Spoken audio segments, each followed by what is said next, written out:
Siguiendo con la ministra, la semana pasada se promovió un amparo contra la integración del Comité de Ética de la UNAM, la cual investiga el presunto plagio de tesis y ha habido muchas opiniones también respecto a la llamada mordaza que se le ordenó a la UNAM por este tema. Agradezco que esté con nosotros Eduardo Andrade, ex abogado general de la UNAM, para hablar sobre el asunto. Gracias, Eduardo. ¿Qué tal, Carlos? Qué gusto, es un placer saludarte. Igualmente, Eduardo. Sobre esto último, estos procedimientos, ¿de qué forman parte? Hacer esto un asunto, digamos, muy nuevo, la génesis de este tema, ¿se está procediendo de la manera correcta en la integración de estos trabajos de un comité, la participación de la UNAM? Usted en su experiencia como abogado general, ¿qué nos puede decir?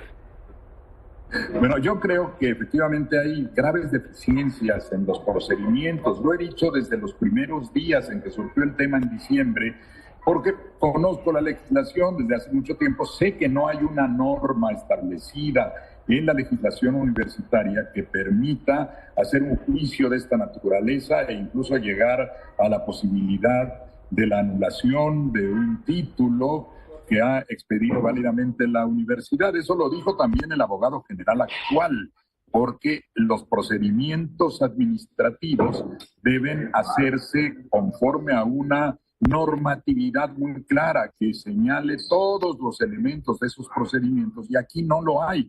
Por eso el amparo que interpuso la ministra, para que realmente recurrir al derecho para hacer valer el derecho, porque el primer problema que existe es que no hay una definición del tipo de procedimiento que se va a aplicar, cuáles son las eventuales sanciones, cuál es la competencia del órgano que participa.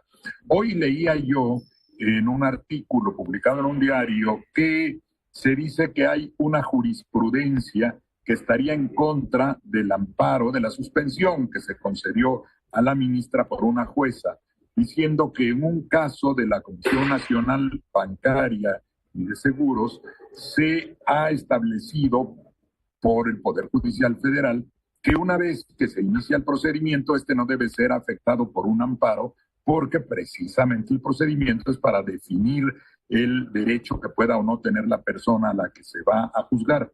Pero precisamente lo que pasa en este caso es que no hay un procedimiento que sea claramente aplicable. La propia jueza que concedió la suspensión provisional señala que la naturaleza de ese procedimiento no está clara, y por eso tiene que informar la universidad en qué consiste el procedimiento. No se puede comparar con el que se aplica en la Ley del Mercado de Valores, donde ahí sí se establece la competencia de la Junta de Gobierno de la Comisión Nacional Bancaria y de Valores, se establecen los tiempos que tiene la persona para defenderse, se establece la manera como se regularán las pruebas e incluso los castigos, las sanciones que se pueden imponer. Nada de eso existe en el procedimiento que se inició en la universidad. Y eso es lo delicado, porque la universidad es la primera que debe poner el ejemplo de apegarse estrictamente a la legalidad. Ahora, ¿no te pero parece? entendemos, Eduardo, que ya hubo una participación, o sea, se envió a una persona por parte de la ministra para que diera sus argumentos ante este comité. ¿Ya se hizo? Sí, se hizo la semana pasada. Asistió el representante jurídico acreditado de la ministra, y el día de hoy seguramente estarán presentando las pruebas, las evidencias que tiene la ministra, y que me consta que son sólidas en cuanto a que ella presentó el registro de su tesis desde 1985, antes del examen de la otra persona, que además el capitulado estaba ya claramente señalado, el título de la tesis.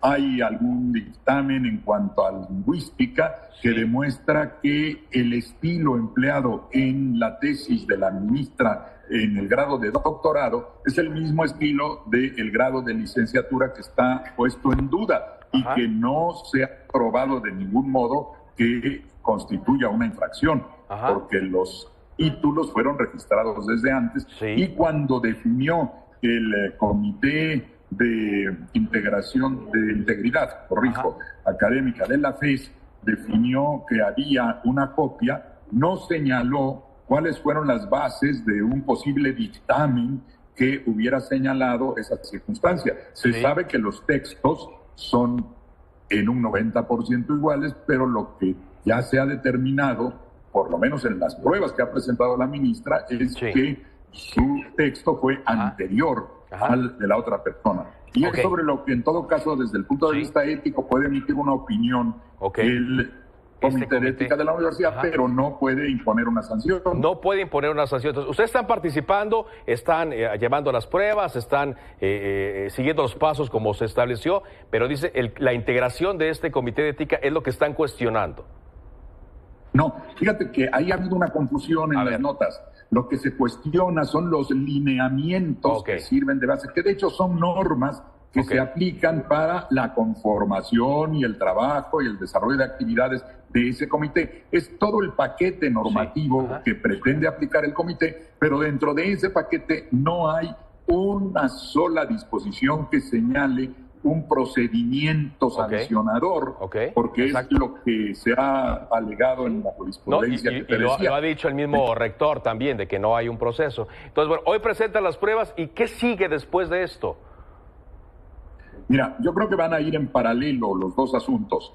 La suspensión provisional que decretó la jueza no detiene el procedimiento en sí, los diferentes actos que quiera realizar el comité, aunque no tiene competencia, pero eso es algo que definirá el amparo de manera definitiva. Por lo pronto puede seguir recibiendo las pruebas, realizando algunas diligencias más que ellos quieran hacer, pero lo que le impide la suspensión es emitir una resolución. No puede resolver hasta que no se defina la situación del amparo. Y mientras, tampoco la universidad debe emitir comunicados o conferencias de prensa sobre este tema, porque ya de por sí hay un daño a la reputación. Bueno, porque ya hay dictámenes, digo, como si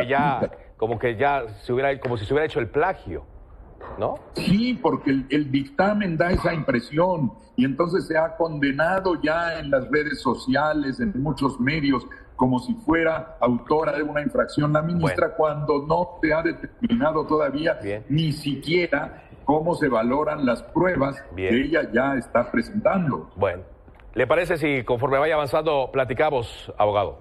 Claro que sí, Carlos, y felicidades por este excelente trabajo periodístico que hace siempre. Gracias, Eduardo Andrade, ex abogado de la UNAM y quien nos ha hablado sobre este proceso que sigue la ministra Yasmín Esquivel.